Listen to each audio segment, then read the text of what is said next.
인류의 4대 문명은 큰 강을 끼고 형성되었습니다. 그러나 그들은 서로 교류하지 않았습니다. 경계를 넘어 한 문명이 다른 문명과 만나는 정복과 교류의 역사는 이곳 지중해로부터 처음 시작되었습니다.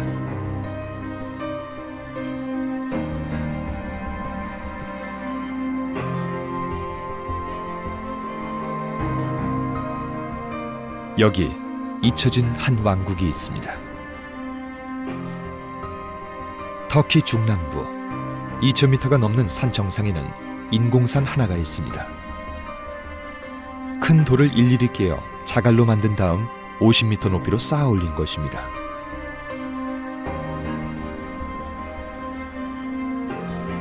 수천 수만의 목숨이 단 한 사람을 위해 바쳐졌습니다.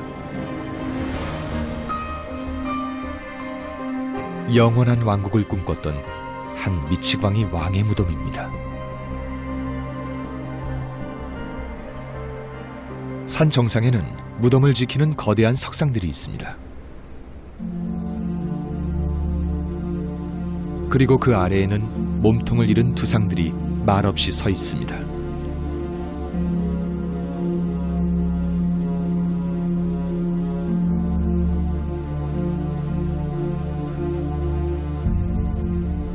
이곳은 2000년 전 콤마겐의 왕국 안티오쿠스 1세의 무덤입니다. 동양과 서양을 모두 제패하리라 믿었던 왕 안티오쿠스 1세는 아버지는 페르시아 혈통, 어머니는 알렉산더 대왕의 혈통이라고 굳게 믿었습니다.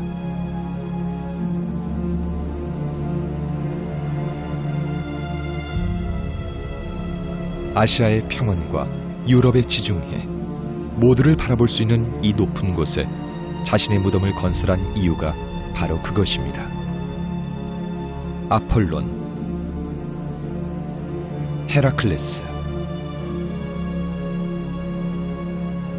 제우스, 그리스의 신들과 함께 안티오쿠스는 불멸을 꿈꿨습니다.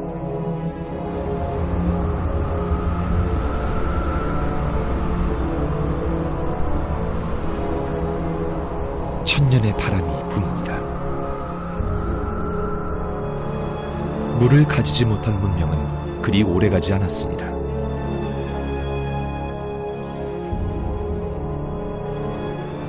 다른 문명과 만나기 위해 그들은 황야와 사막을 건너고 산맥을 넘어야 했습니다.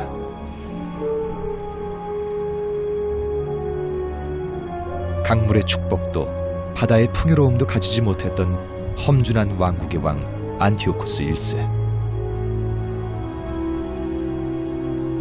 알렉산더 대왕의 후예답게 메마른 바람 속으로 사라졌습니다. 헬레니즘 시대의 마지막 고별이었습니다.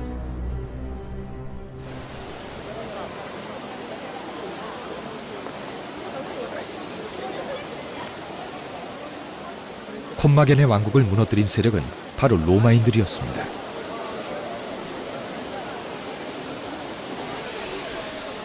모든 길이 로마로 통하듯 모든 물은 로마로 흘러들었습니다. 로마 제국 대부분의 도시들은 지중해 연안에 위치하고 있었습니다. 로마는 물의 제국이었습니다.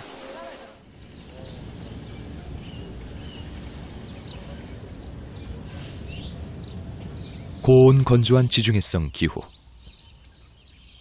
로마인들은 비가 거의 내리지 않는 혹독한 여름을 견뎌야 했습니다.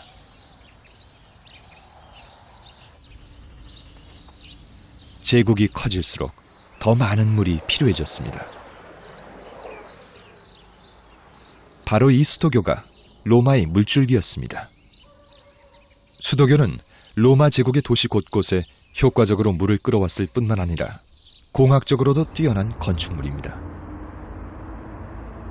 수 킬로미터를 달려도 낙차가 고작 몇 미터에 불과할 만큼 정교한 기울기를 유지하는 수도교는 로마 공학의 승리입니다.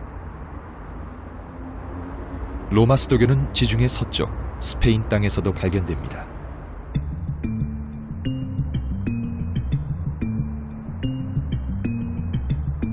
15km 떨어진 곳에서 시작된 강물은 이 수도교를 거쳐 세고비아 시내로 흘러듭니다. 흐르게 할 수 있다면 불순물은 가라앉히고 깨끗한 물을 얻을 수 있었습니다.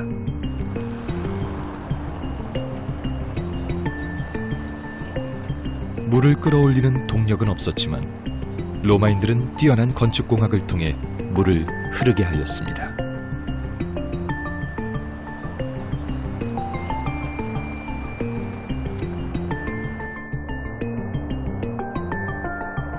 수도교의 물줄기를 멈추지 않기 위해 로마인들은 산을 뚫기도 했습니다.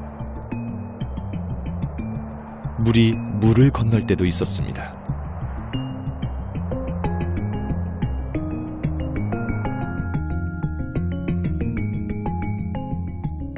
뿐만 아니라 로마인들은 낮은 곳에서 높은 곳으로 물이 치솟아 올라갈 수 있다는 사실을 알고 있었습니다. 뒤에서 흘러오는 물이 앞의 물을 밀어올리는 것입니다. Less religious context, the provision of water in Rome and elsewhere is a sign of political legitimacy for our societies. I mean, if our major cities today, Seoul government was not able to give enough water and clean water to its population, we would say, hey, something's wrong with the government. There's lack of political legitimacy happening.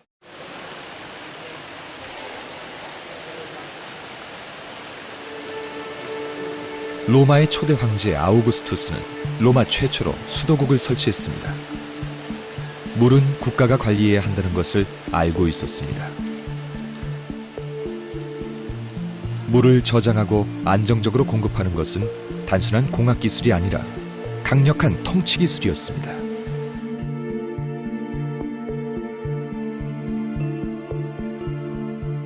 물의 제국 로마가 이 변방에까지 물을 정수하고 저장하는 대규모 시설을 만들었던 이유는 무엇이었을까요?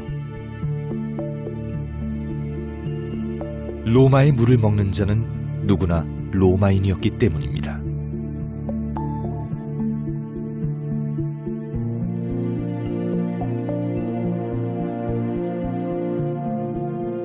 인도 자이푸르에 있는 한 패션 디자인 학교입니다.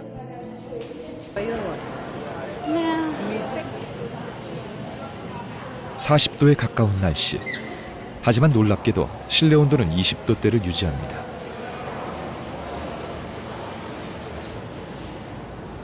건물 지하에 있는 물이 에어컨을 대신하기 때문입니다.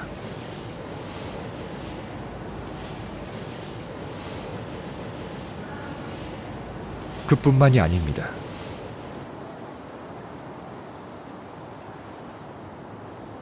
잘리라고 불리는 독특한 인도 이슬람 건축 양식은 밖으로부터 불어오는 뜨거운 바람을 식혀줍니다.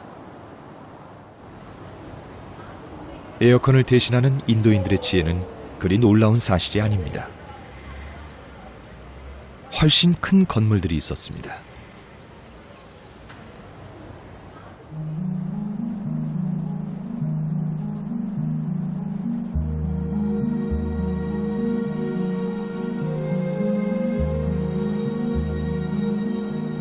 거대한 피라미드를 거꾸로 세운 듯합니다. 깊이 30m, 3,500여 개의 계단, 13층 건물 높이에 달하는 이 계단식 우물은 인도에서 가장 큰 규모를 자랑합니다.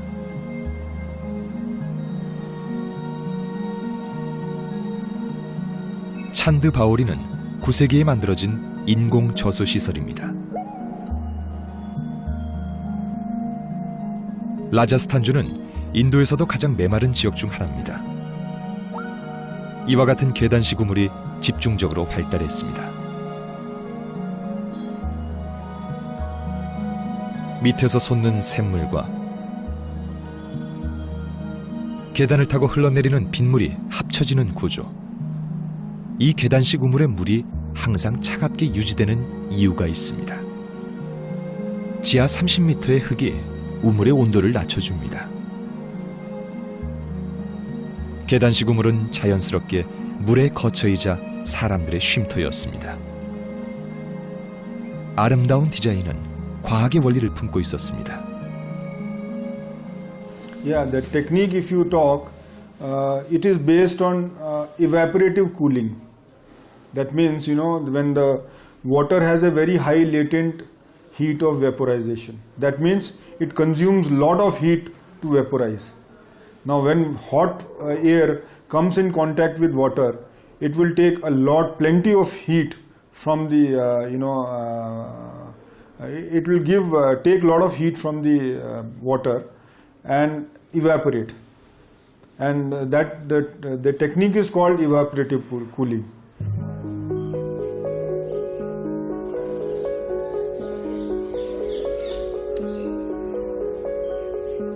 깊은 우물입니다.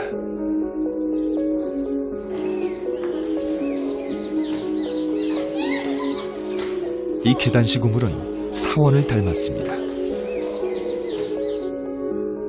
사암을 깎아 만든 갖가지 부조와 정교한 기둥들이 우리의 눈을 사로잡습니다. 사실 물의 시선으로 바라보는 것입니다. 빛은 시간의 흐름이고 차가움은 공간의 깊이입니다.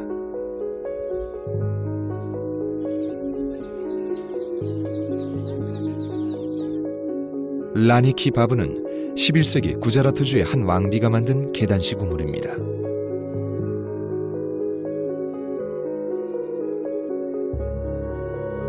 흘러내린 빗물이 이 안을 가득 채울 때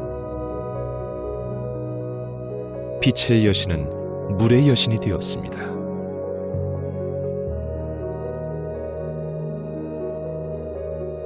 풍요로운 물을 찬미하고 인간의 삶을 노래하는 것, 그것이 이 우물을 만든 왕비의 꿈이었을까요?